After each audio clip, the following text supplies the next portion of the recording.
ಭಾರತದ ಸಂವಿಧಾನ ಪೀಠಿಕೆ.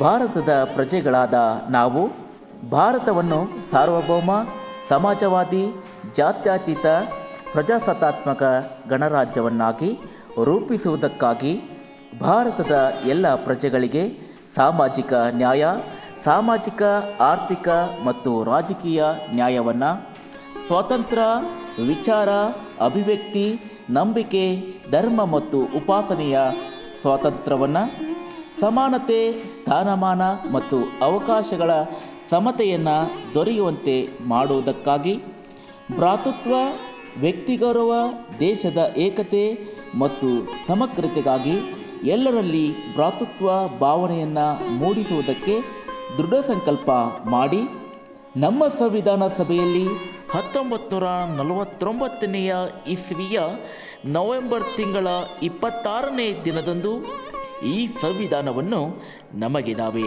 ಅರ್ಪಿಸಿಕೊಂಡು ಅಂಗೀಕರಿಸಿ ಶಾಸನವಾಗಿ ವಿಧಿಸಿಕೊಂಡಿದ್ದೇವೆ. ಸಮಾಪ್ತಿ.